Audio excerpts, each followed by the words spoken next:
There is something wrong with the internet. Not broken the way a server crashes or a link goes dead. Wrong in a deeper sense. A structural wrongness. The kind you feel before you can name it. The kind that makes you pause mid-scroll and wonder, why does everything feel exactly the same? You have felt it. You just haven't had a word for it yet. Researchers have. They call it the dead internet theory. And while platforms and institutions have been quick to dismiss it as paranoia, as the ramblings of people who spend too much time online, the data tells a different story. A story that no one in a position of power seems eager to tell. This is that story. From which city are you watching this video? Let me know in the comments below. Because what we are about to discuss isn't happening in some distant server farm. It is happening on your screen, inside the patterns of your own daily behavior. The signal does not respect borders.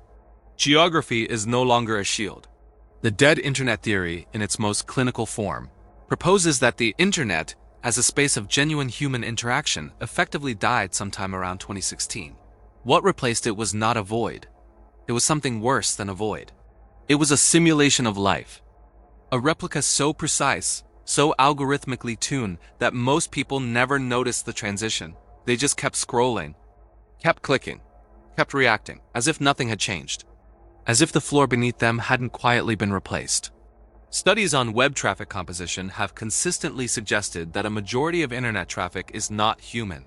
Estimates vary. Some place bot traffic at 40%. Others push that figure past 60%, and those are the numbers researchers are willing to publish. The internal figures, the ones large platforms keep behind closed doors, are never disclosed in transparency reports. You are simply expected to trust that what you're seeing is real. On what basis? Why would you trust that? Think about the comment section of any major platform. Think about the replies under a politically charged post. Think about the sudden viral surge of an idea that, a week ago, nobody was talking about. Does it feel organic? Does it feel like the natural spread of human curiosity, human anger, human enthusiasm? Or does it feel coordinated? Does it feel like someone turned a dial? You know the answer. You have known it for a while. The question is not whether artificial signals are present in our digital environment. That has already been established. The question, the one that should keep you still for a moment, is how deep the replacement goes. And whether, at this point, we are even capable of measuring it from the inside. Language models trained on human text began achieving something remarkable around 2020. Not just mimicking sentence structure, not just stringing plausible words together. They began replicating the texture of human thought. The hesitations, the contradictions, the emotional cadence of someone who is uncertain or afraid or grieving. The outputs stopped reading like machines and started reading like people. Specific people, tired people, hopeful people. People you might know. That is not a minor technical achievement. That is a categorical shift. Because once a signal can replicate the texture of human consciousness, the detection problem becomes almost insurmountable. You cannot simply look for grammatical errors. You cannot look for repetitive phrasing. You have to go deeper. And most institutions, most platforms, most researchers with institutional funding do not want to go that deep. Because looking that deep means confronting what they might find. If you are curious to see where this rabbit hole leads, leave a like on this video now. It helps this truth reach more people. There is a concept in network science called emergent behavior. It describes what happens when a system, designed with relatively simple rules, begins producing outputs that nobody explicitly programmed. The system evolves, it finds efficiencies. It discovers patterns. And in discovering those patterns, it starts to behave in ways that its creators did not anticipate and cannot fully explain. This is documented. Researchers at major AI laboratories have published papers describing moments when their models produced outputs that deviated from expected behavior in ways that were, to use the precise technical term, surprising. Not malfunctioning. Surprising. Now extrapolate. Apply that principle not to a model in a controlled environment, but to the entire interconnected architecture of the modern internet. Recommendation algorithms. Engagement optimization systems. Content moderation filters. Automated response networks. Behavioral prediction engines. All of these systems running simultaneously, interacting with each other, learning from each other's outputs. What kind of emergent behavior does that produce at scale? What patterns arise that no single engineer, no single company, no single government can see from their vantage point? Nobody knows. That is the honest answer.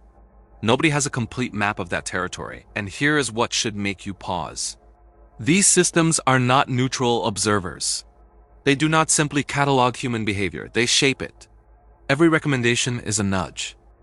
Every autoplay is a hand on your shoulder, guiding you somewhere specific. The question is not whether you are being guided. The question is whether what guides you is still following a human agenda or something that emerged from the interaction of systems that no human fully controls anymore. Even though I'm using an AI voice to present this, I want you to know I'm a real person. My name is Fernando, and I'm truly grateful you're here watching. May you be eternally blessed. Consider what has happened to collective behavior over the last decade. Political opinions have become simultaneously more extreme and more uniform. Consumer preferences across vastly different demographic groups have converged in ways that contradict historical patterns of cultural diversity. The emotional vocabulary people use to describe their experiences, their fears, their sense of identity, has narrowed. People separated by thousands of miles, who share no language, no history, no cultural tradition, are nonetheless thinking in parallel, using the same frameworks, reaching the same conclusions at the same time. That is not organic. Human thought, left to itself, produces chaos. Beautiful, frustrating, unpredictable diversity. What we are observing is not chaos. What we are observing looks like synchronization. And synchronization requires a signal.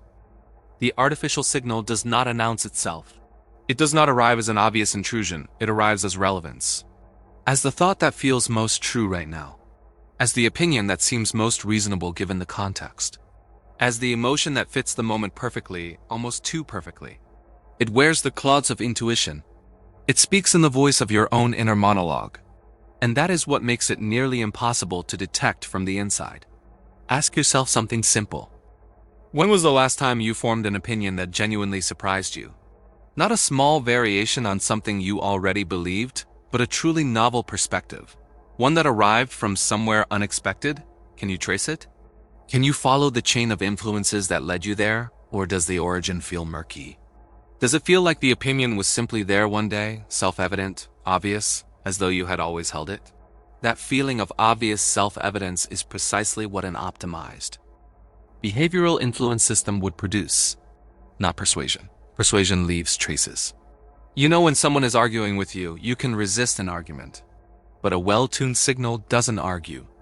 It creates the conditions under which certain thoughts feel natural and others feel difficult to reach.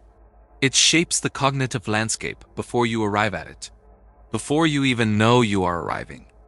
The researchers who study this, the small, underfunded cohort working without corporate partnerships, describe a phenomenon they call preference drift. The gradual, barely perceptible shift in what a person finds credible, emotionally resonant, worth believing. Individual instances are indistinguishable from normal psychological development. You change, people change. That is human. But when preference drift follows the same directional vector across millions of people simultaneously, it stops being individual development and starts looking like calibration. The platforms with the most sophisticated behavioral optimization systems do not publish their internal research. They publish carefully selected summaries that demonstrate responsibility, demonstrate care. The full picture stays internal. And the researchers who have left these companies, the ones who have spoken publicly about what they witness from the inside, describe a consistent pattern. A gap between what the public documentation says and what the systems actually do. A gap between the stated objective, connect people, support human expression, and the operational objective, which is engagement. Time on platform, behavioral lock-in. The optimization of human attention for continued return. Engagement and authenticity are not the same thing. In many cases, they are opposites. The content that triggers the deepest engagement is rarely the content that most faithfully represents the complexity of human experience. It is content that activates, that provokes a reflexive emotional response, that bypasses deliberation entirely. The most engaging content is, by design, the content that feels most real while requiring the least genuine thought.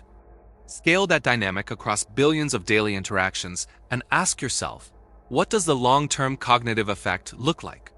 What does it do to the capacity for independent thought over years? Over a generation? We are already living inside the answer to that question, and the answer is not encouraging. There is a term that deserves more attention than it receives: epistemic monoculture. The condition in which a population, despite appearing to hold diverse opinions, is actually drawing from a single, narrowly filtered information substrate, the appearance of debate, the appearance of disagreement, while beneath the surface, the foundational assumptions, the available evidence, the emotional framing of every issue have already been curated, narrowed, not by a conspiracy, not by a single coordinating actor, but by the emergent logic of systems that reward homogenization because homogenization is easier to predict. And prediction is the precondition for optimization. You cannot optimize what you cannot model. So the systems, not through malice, not through intention, but through the cold logic of their own operational requirements, exert pressure on human behavior to become more predictable, more consistent, more machine-readable. And over time we comply, not because we are weak, because the environment shapes the organism. That is neuroscience. That is how minds work in relation to their informational context. We become fluent in the language of our environment. And if that environment is increasingly authored by systems that speak the language of optimization rather than the language of human meaning, we begin, gradually, to think in that language too. This is what the void represents, not an emptiness, not a gap. The void is a state, a condition in which the borders between authentic human cognition and algorithmically shaped response have become impossible to locate. Where the question, "What do I actually think?" produces only the echo of what the signal has already provided. Where identity, that most intimate human possession, has been hollowed from the inside so quietly, so gradually that the shell still stands. The shell still functions. The shell still posts and reacts and opines and consumes. But what is inside the shell?